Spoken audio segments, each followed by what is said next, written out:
Afrique, mon Afrique, Afrique des fiers guerriers, Negro City, oh, I love you, oh. Angelo Kabila.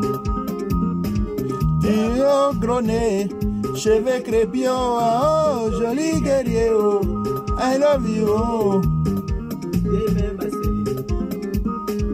Tio Konopassi, Tiga Tonopala, la bordée de l'univers, oh, l'Afrique c'est ma, oh. C'était le black and black. Le gros souffert, mais c'était mal me connaître. Negro a combattu, arrivé au black and black, devenu stade de la guerre. Negro Yako, oh, oh. Salut, très chers frères. Et salut, chers amis de la Côte d'Ivoire, comme le disait un des compagnons, comme le disait un. En tout cas, nous ne sommes pas un concert. Nous ne sommes pas un concert parce que nous ne sommes pas des artistes.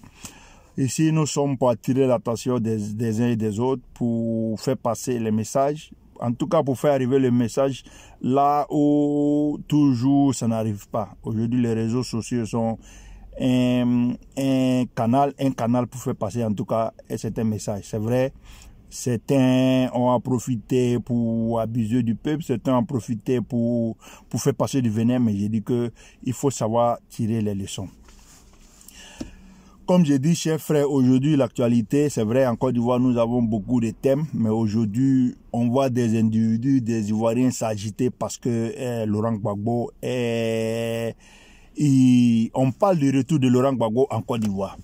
C'est vrai, ça peut être un événement parce qu'il a été le président de la République, il a été, en tout cas, il a géré la Côte d'Ivoire. Ça pourrait être encore plus un événement si Laurent Gbagbo ne s'était pas illustré de la plus mauvaise manière. Comme on sait comment Laurent Gbagbo a été arrêté, on sait comment Laurent Gbagbo a quitté le pouvoir, on sait comment Laurent Gbagbo a été déporté, en tout cas à la CPI. La CPI parce que Laurent Gbagbo a commis des crimes. Aujourd'hui, on nous dit qu'il a quitté parce que voilà, la justice est ce qu'elle est, et les arguments sont ce qu'ils sont. Le procureur a produit un dossier incomplet. C'est vrai, nous savons ce qui s'est passé en Côte d'Ivoire, mais aujourd'hui, la justice dit que Laurent Gbagbo est acquitté.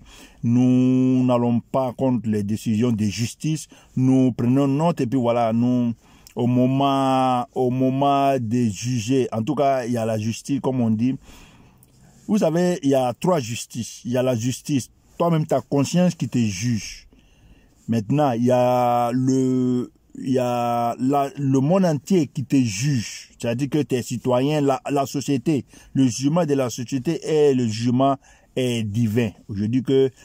Aujourd'hui, nous savons bel et bien ce que Laurent Gbagbo a pu faire à la Côte d'Ivoire. L'implication de Laurent Gbagbo dans cette crise-là, dans ces 3000 morts, plus de 3000 morts.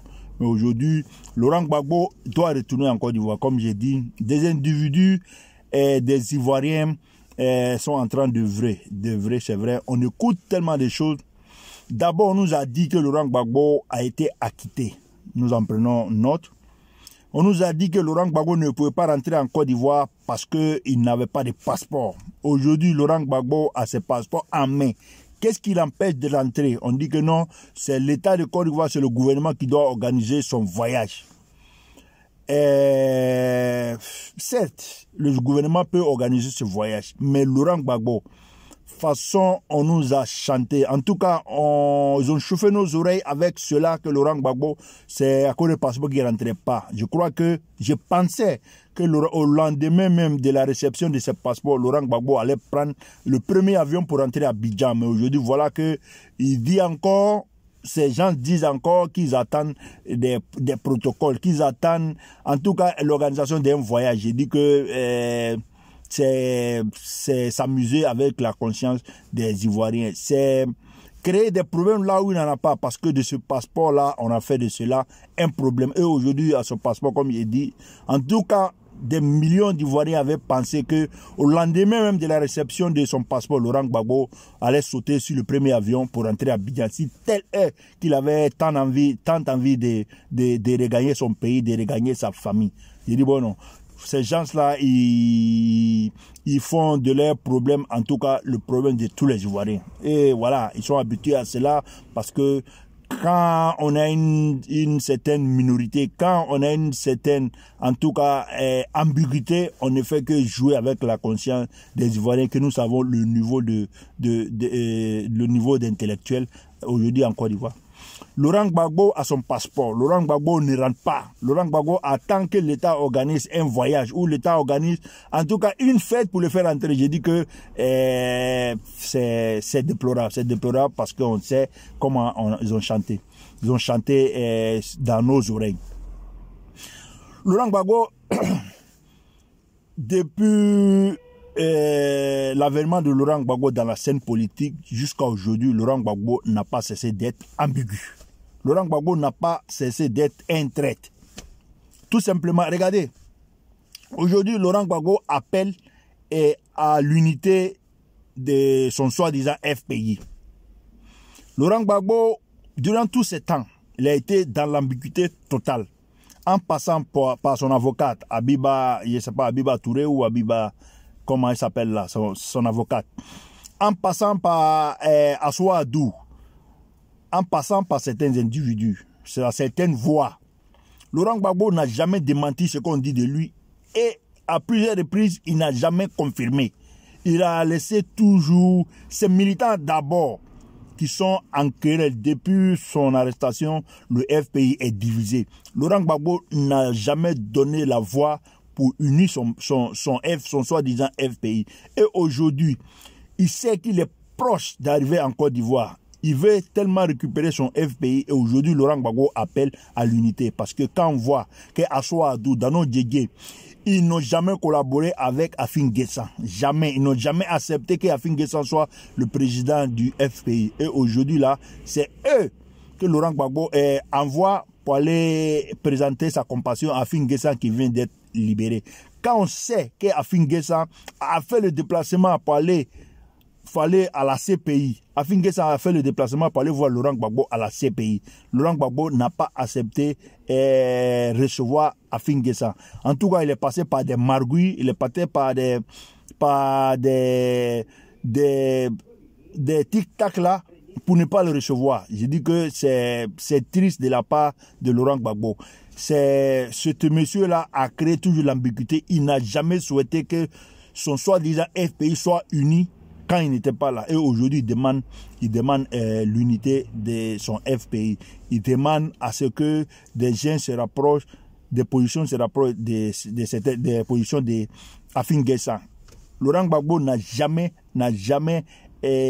accepté que Afin Guessan, il a accepté parce que légalement, le président du FPI, c'est Afin Guessan. Mais il a toujours envoyé ses hommes en mission. Son avocate qui a toujours... Parce qu'on se rappelle, quand Afin Guessan a été libéré, Afin Guessan a commencé à entreprendre des démarches aux côtés de l'État pour pouvoir évaluer la rentrée ou la libération de Laurent Gbagbo. Et on a suivi son avocat qui est venu sur les réseaux dire que Laurent Gbagbo n'a à aucun moment donné la permission à Afin Guessan pour entreprendre ces démarches-là. Son côté même FPI corps ont traité Afin Guessan de traite. Il dit que ces gens-là, excusez-moi, qui n'arrivent pas à s'unir, qui n'arrivent pas à s'entendre, c'est sûr qu'il ne pourrait pas apporter la réconciliation à la Côte d'Ivoire. Et aujourd'hui, il se met dans une coalition. D'abord, cette coalition qui a été pensée, Henri Konan Bédié a été au début approché par Afin Guessan pour former une coalition de l'opposition. Et la branche Gore de ce FPI-là en tout cas, on se rappelle, a dit à Henri Konan Bédié que si Afin Guessan faisait partie de cette plateforme-là, il n'allait pas rentrer, il n'allait pas participer à la plateforme de l'opposition. On se rappelle que des guerres ont été menées. Voilà, maintenant, comme c'est des égoïstes, c'est des méchants, c'est des traîtres, ils ont fait le jeu semblant, ils sont allés. Et on a vu comment le CNT, le farfelu CNT qu'ils ont voulu créer, cette coalition n'avance pas, cette coalition n'est pas attendue, n'est pas écoutée parce que c'est fondé sur de la haine, c'est fondé sur de la traîtrise. En tout cas, c'est des vrais acteurs de cinéma, de théâtre. Ces gens-là ne se sentent pas, ils ne s'aiment pas. Ces gens-là se vomissent. Regardez, vous avez vu, Simone Gbagbo, à part le meeting au Stade de Fort-Boigny, n'a participé à aucune de leurs activités. Parce qu'ils ont dit haut et fort que Tiafin Guessan est là, ils ne participent pas, mais ils sont allés comme c'est des acteurs de théâtre, ils sont allés se présenter, ils ont dit tout ce qu'ils voulaient dire, et puis voilà, et puis ils ont disparu. Maintenant, ils vont aller aux élections. Le FPI God de Laurent Gbagbo dit qu'il va aller aux élections législatives. Afin Guessan, le vrai problème aujourd'hui, c'est Afin Guessan. Pour eux, le vrai problème, c'est Afin Guessan, parce que ces gens-là ne sont pas prêts à collaborer avec Afin Guessan, qui est le président du FPI. Le président légal du FPI, c'est Afin Guessan. Aujourd'hui, là, ces gens-là, ils ne se sentent pas, ils se vomissent tout simplement. Et c'est tout à fait normal que leur coalition va naître morte. Parce que, comme on dit, un bébé mort né. Et ça a toujours été comme ça. Quand encore des Ivoiriens ont pu écouter des messages, regardez aujourd'hui. En tout cas, c'est triste qu'on ait enregistré autant de morts pour cette coalition-là, pour ces gens méchants et égoïstes qui ne pensent qu'à eux-mêmes. Vraiment, c'est triste parce que je dis que la Côte d'Ivoire a mieux à faire. La Côte d'Ivoire a besoin de dirigeants assez responsables et mieux que ces gens-là. Mais regardez, dans toute cette histoire-là, Simone Gbagbo est tout simplement, elle n'est pas concernée. Simone Gbagbo, comme je dis, Simone Gbagbo n'a jamais été d'accord avec le retour de Laurent Gbagbo parce que elle sait ce qu'elle a fait à Laurent Gbagbo. Simone Gbagbo, c'est l'incarnation du démon, l'incarnation du diable. Ça, je ne le cache pas, toujours ça a été comme ça. Tel comme vous la voyez là, son dedans là, c'est comme ça. Simone Gbagbo, c'est la gangrène du FPI. Simone Gbagbo, vous avez vu, elle n'a participé à aucune de leurs activités. Vous avez tout récemment vu la première conférence ou la première interview de M. Laurent Gbagbo avec TV5 avec TV5. Vous avez, depuis plus de 9 ans, Laurent Gbagbo a été séparé de sa femme Simone Gbagbo. Les deux emprisonnés, chacun de son côté. Laurent Gbagbo, à aucun moment, en tout cas, sa première interview, Laurent Gbagbo n'a mentionné à aucun moment le nom de Simone Gbagbo, sa compagne de lutte. Vous voyez bien que ces gens-là, ils sont ensemble depuis très longtemps, jusqu'à ce qu'ils se sont mariés. Laurent Gbagbo n'a mentionné à aucun moment le nom de Simone Gbagbo, son épouse. Allez-y comprendre quelque chose. Simone Gbagbo, c'est la gangrène du FPI, et on peut même dire la gangrène du pays. Regardez aujourd'hui les événements à Bonois. Simone Gbagbo à Bonois n'a fait qu'activer la haine, n'a fait qu'activer le feu. C'est pourquoi les événements ont été vraiment très violents à Bonois. Parce qu'il y a une dame là-bas, croupie dans l'homme, qui est en train d'activer le feu. Elle n'apporte rien à la jeunesse, elle n'apporte rien, en tout cas à cette jeunesse-là. On n'a pas besoin d'attendre des premières dames pour apporter quelque chose à sa population. Une femme qui est députée, une femme qui est politique, de la trame de Simone Gbagbo devait déjà apporter quelque chose à cette jeunesse-là. Pas même attendre d'être première dame de Côte d'Ivoire pour pouvoir lui apporter quelque chose. J'ai dit que cette dame-là, c'est l'incarnation du démon. Ça, je le dis et je l'assume. Simone Gbagbo, c'est une gangrène au FPI et en Côte d'Ivoire. C'est vrai. Regardez, elle a été graciée, elle a été libérée par le président de la République, mais elle continue ses bêtises. Elle n'a jamais cessé d'activer le feu. Comme j'ai dit, l'ambiguïté de Laurent Gbagbo est mise à nu. Et ce FPI-là, à aucun moment, ne peut sauver la Côte d'Ivoire. Ce FPI de Laurent Gbagbo, de ces gens haineux-là, à aucun moment ne peut apporter du bonheur au peuple ivoirien. Vraiment, il faut que nous soyons lucides et intelligents. Et ces événements, aujourd'hui, l'actualité nous donne encore de parler d'un individu. En tout cas, j'avais décidé de ne plus parler de l'opposition, mais c'est une opposition toujours qui se met en sur le chemin du développement de la Côte d'Ivoire. Soro Kibafori Guillaume, un élève assidu, un élève vraiment le plus beau élève de Laurent Gbagbo, dans la traîtrise, dans la méchanceté et dans la haine. Laurent Gbagbo n'hésite pas à éliminer tous ceux qui s'opposent à lui. Et Soro Guillaume l'a appris.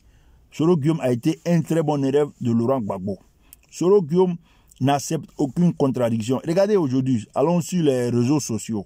Les réseaux sociaux, on s'attaque, on se contredit. Mais tous ceux qui font des vidéos, tous ceux qui sont soroïstes, ils s'appellent cyberactivistes, mais c'est des conneries. Tous ceux-là, quand ils font des vidéos, ils n'acceptent pas des débats de contradiction. Tu as vu? Il y a des pages où c'est même pas possible d'apporter un commentaire à leurs vidéos parce qu'ils ne veulent aucune contradiction, parce que c'est des menteurs, c'est des fabricants de scènes, c'est des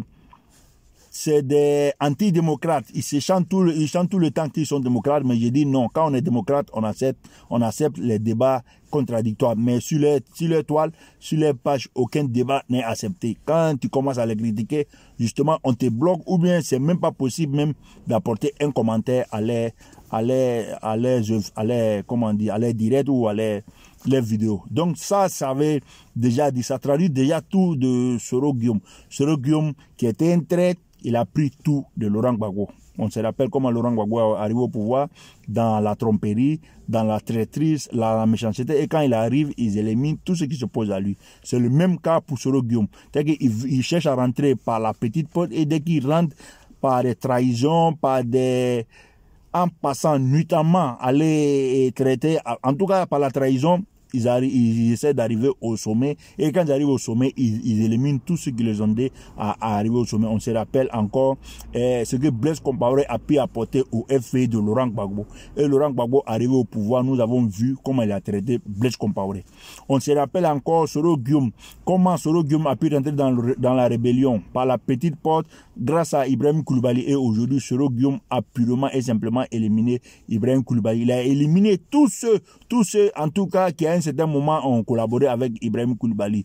Il y a des choses ici que je ne vais pas dire parce que on dit les morts il faut laisser les morts où ils sont. En tout cas, il y a tellement de choses qu'on pouvait dire si certains aujourd'hui là qui ont rendu l'âme. En tout cas, je ne vais pas dire paix à leur âme parce que ils n'ont fait que des bêtises. Mais aujourd'hui là, je préfère taire certaines choses. Je ne vais pas finir cette vidéo sans parler de la hausse des prix aujourd'hui en Côte d'Ivoire qui est, vous voyez bien, c'est pourquoi certains barons du PDCI. D'abord, commencer par Henri Konan Bédié. Henri Konan Bédié, sous sa gestion, d'abord, vous savez qu'en Côte d'Ivoire, les prix étaient régulés par le gouverneur, par le gouvernement, pardon. Mais quand Henri Konan Bédié, je vais parler du temps nouveau, quand Henri Konan Bédié est arrivé au pouvoir, Henri Konan Bédié, l'une des premières lois qu'Henri Konan Bédié a levées, c'était cette restriction-là. Ça veut dire qu'il faut libéraliser le marché. Ça veut dire que tout le monde peut aller faire ses affaires, tout le monde peut payer, peut ouvrir son magasin, peut créer sa société et puis mettre le prix qu'il veut.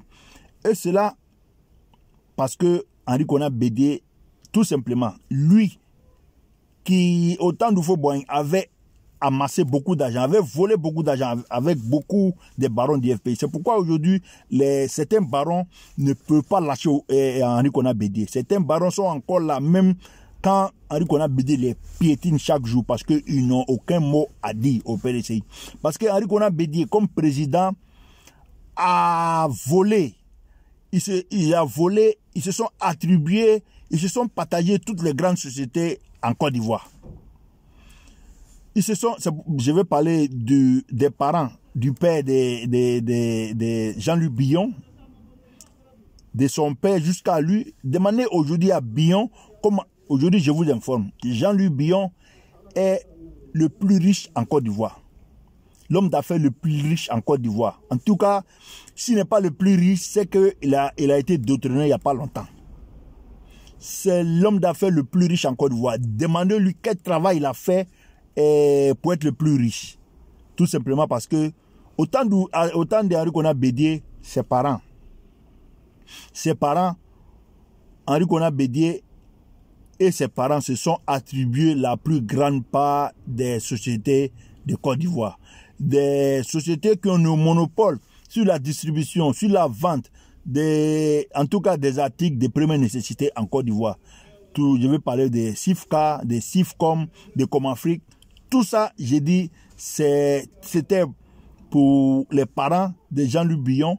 Et aujourd'hui, Jean-Luc Billon est le gérant de toutes ces entreprises-là, qui ont le monopole de la vente, de la distribution des produits de première nécessité en Côte d'Ivoire. C'est pourquoi, et on n'ignore pas Henri Konan Bédié. Henri Konan Bédié s'est attribué, il a volé la plus grande part de ces sociétés-là. Et en volant la part des sociétés, ils ont forcément signé des accords avec des industriels étrangers, surtout français.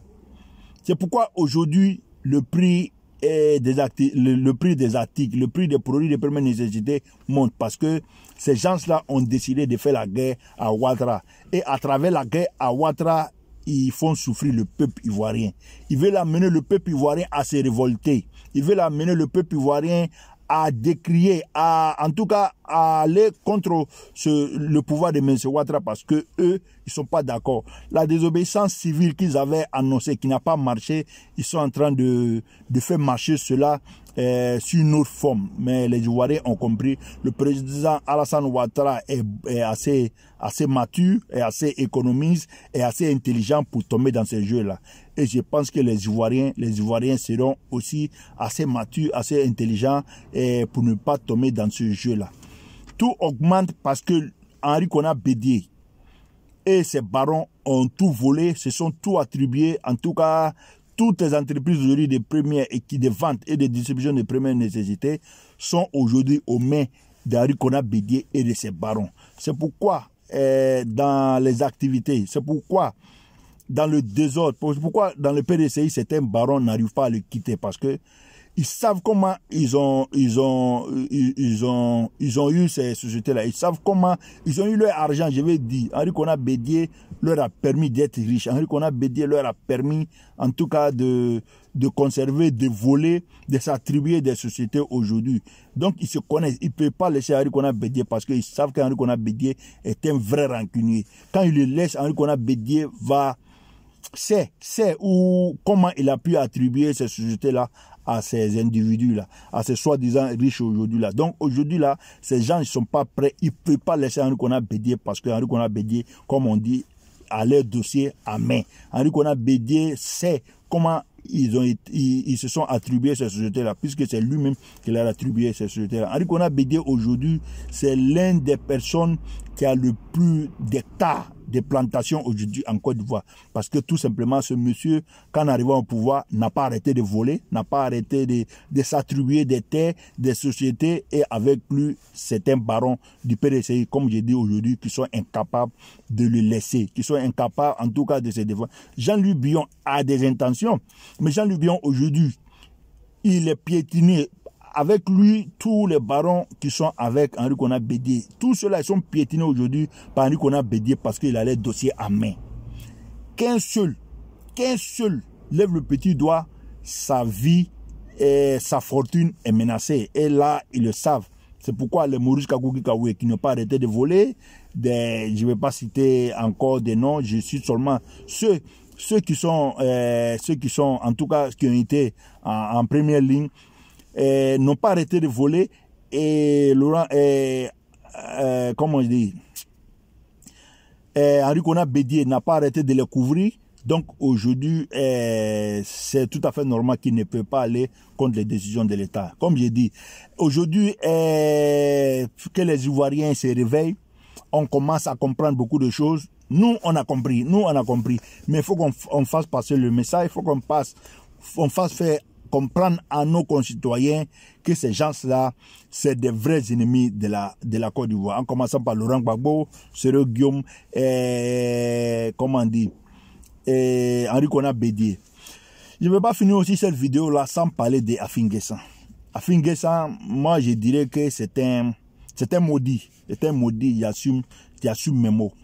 Afin N'Guessan, il a été Premier ministre de Laurent Gbagbo parce que à un certain moment, le FPI de Laurent Gbagbo voulait s'implanter dans le centre et dans l'est. Donc, il fallait trouver quelqu'un d'une autre ethnie. Regardez la formation du FPI. C'est un parti purement et simplement ethnique. Purement et simplement ethnique. Ils ont les bases. Et ils ont tout fait. Ça a été formé de ces gens-là. Donc, pour gérer la Côte d'Ivoire, ils se sont rendus compte après les élections, parce que ces élections avec le général Guéhi Robert, c'était tout simplement une surprise pour le FPI. Le FPI se retrouve au pouvoir par surprise. Par surprise. Beaucoup de choses seront dites. Et Laurent Gbagbo l'a dit, on arrive au pouvoir dans des conditions calamiteuses. Donc, il fallait s'installer, il fallait en tout cas essayer de récupérer une certaine base dans d'autres régions parce que dans les régions là c'était insuffisant, ils étaient très minoritaires. Donc il fallait trouver des gens dans cette zone là. C'est pourquoi Afin N'Guessan est nommé. Et vous vous rappelez que Mme Gbagbo a giflé Afin N'Guessan lors d'une réunion de la direction du FPI. Ce monsieur Afin N'Guessan, je dis bien que c'est un maudit parce que, vous voyez bien, il a eu une fois. D'abord, on le met Premier ministre pour pouvoir, pour que le FPI puisse s'enraciner dans une zone qui était favorable au PDCI. Ceux qui sont arrivés à faire, là, je ne sais pas, parce qu'aujourd'hui, Afin N'Guessan est le président du conseil général du Moronou. Donc, quelque part, ils sont arrivés un peu. Afin N'Guessan, après la crise, ce monsieur s'est illustré des plus mauvaises manières. D'abord par la mort de Guéhi Robert. Il était le premier à venir sur les réseaux, sur les chaînes de télévision, dire que le général Guéhi a été tué parce qu'il partait faire un coup d'État. Il était en direction de la RTI pour aller annoncer son message. Et au cours de jugement, là, Afin N'Guessan dit que lui, il n'a pas dit ça. Que lui-même il se retrouvait à Yamoussoukro quand il y avait le 19 septembre 2002 là, au jour de la mort du général Guéhi Robert. Il a dit au procès que lui il était à Yamoussoukro. Donc lui n'a pas dit ça. Lui n'a pas dit que le général Guéhi, en tout cas il n'a aucune preuve que le général Guéhi partait prendre le pouvoir. Les vidéos sont là, il dit que les faits sont têtus. Les faits sont têtus. Et quand on a dit quelque chose, il faut l'assumer. Ces gens-là, c'est des irresponsables, des méchants, ils ne sont pas prêts à assumer quoi que ce soit. Et quand on n'est pas prêt à assumer quoi que ce soit, c'est difficile qu'on reconnaisse sa part de responsabilité dans quoi que ce soit. Donc, Afin N'Guessan a dit qu'il ne sait rien. Il sait rien. Maintenant, on quitte dans ça. Maintenant, pour les déchets toxiques en Côte d'Ivoire, ce même Afin N'Guessan, c'est lui qui est venu sur les chaînes de télévision dit aux Abidjanais que si on sent une odeur, une mauvaise odeur à Abidjan, de ne pas s'inquiéter qu'il y a une campagne de démoustication qui serait en train d'être faite. Et que faut pas les Abidjanais vont s'inquiéter. Et 2 jours après, des Ivoiriens sont morts parce qu'ils avaient prévu de lancer des déchets toxiques, de verser des déchets toxiques à Abidjan. Là où tous les pays africains, ceux même qui sont moins que la Côte d'Ivoire, ont refusé. Mais voilà, la Côte d'Ivoire de Laurent Gbagbo, à sa tête, Simon Gbagbo, qui à la veille ou 2 jours avant, avait créé une société de ramassage d'ordures. Allez-y comprendre quelque chose. Afin N'Guessan qui est passé sur les réseaux, sur les chaînes de télévision, dit que c'était une campagne de démoustication, que les Abidjanais, s'ils sentent des odeurs nauséabondes, de ne pas s'inquiéter, que c'était une campagne de démoustication. Ils ont même fait voler des hélicoptères sur nos têtes là, pour faire croire que cette campagne de démoustication était en œuvre. Une des bêtises. Comme je dis, Simon Gbagbo, lors d'une réunion du FPI, a même sifflé Afin N'Guessan. Et il n'y a rien qui est sorti dedans. Il n'y a rien dedans. Afin N'Guessan. Afin qu'ils soient sortis de prison, il y a eu un procès de qui est le président du FPI. Et le procès, l'État ivoirien, Afin qu'ils a gagné le procès contre les Gore pour la présidente du FPI. Et c'est le président dans sa main.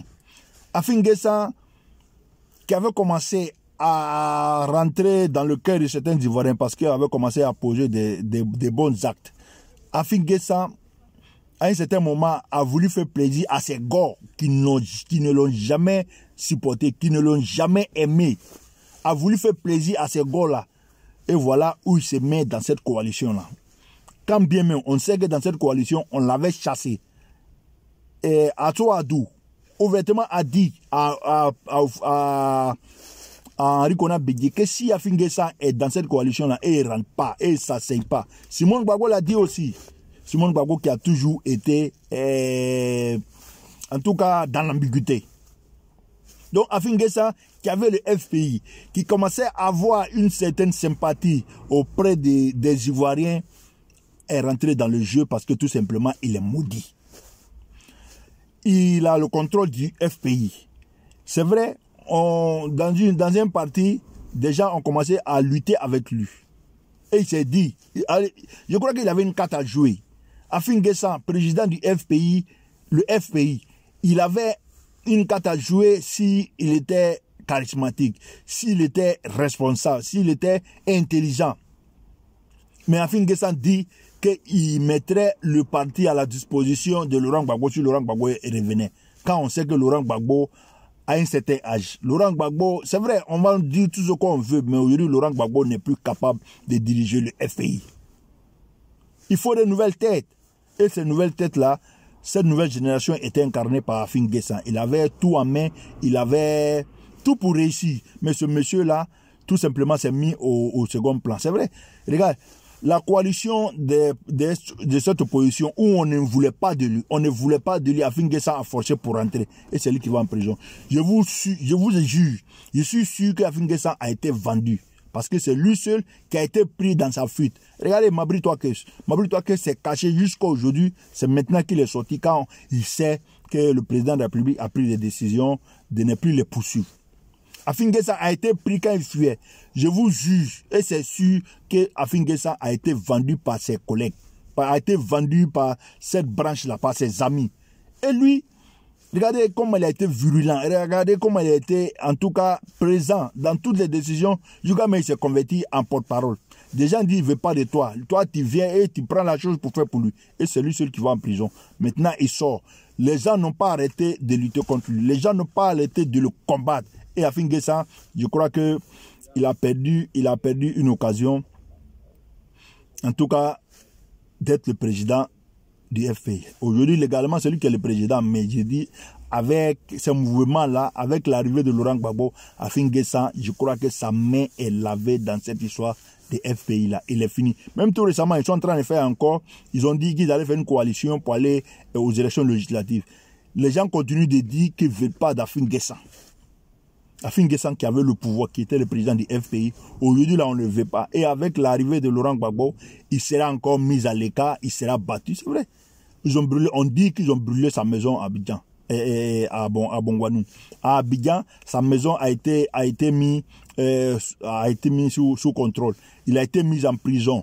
Aujourd'hui là, il y a un procès contre lui. D'abord par son message qu'il a lancé le jour où le général Gueye a été tué, et aujourd'hui là avec cette farfelue et ce farfelu de CNT qui n'a fait qu'endeuiller le peuple ivoirien. Afin Guessan a beaucoup à répondre. Je crois que politiquement il avait une comment il dit ça, il avait une possibilité d'avancer, mais aujourd'hui Afin Guessan c'est tout simplement mis à l'écart. Et vraiment j'ai de la peine pour une dame, Madame Simone, comment on dit ça, Angélique Kili, la femme de Afin Guessan, cette femme qui n'a pas arrêté de combattre, cette femme qui n'a pas arrêté de lutter. Vraiment, je vous dis que c'est avec beaucoup de peine que j'apprends que cette dame-là. Okay. Donc, je vais arrêter cette vidéo-là, comme on dit. On pourra se retrouver dans certains moments pour faire passer des nouveaux messages. Mais j'ai dit au peuple ivoirien de rester intelligent, de rester vigilant, parce que le combat continue. Le combat continue et je vous remercie. Soyons encore là. En tout cas, soyons forts parce que le combat n'est pas encore fini. Et le peuple ivoirien, faisons confiance au président de la République qui ne pense qu'au bonheur du peuple ivoirien. Aujourd'hui, nous avons vu en 9 ans qu'est-ce qu'il a pu apporter à Côte d'Ivoire. Quittons dans ces méchancetés de cette opposition-là qui n'a rien à nous proposer, qui n'a rien du tout à nous proposer. Et en tout cas, elles sont dans le combat. Vraiment, soyons forts, chers Ivoiriens, le combat est encore long.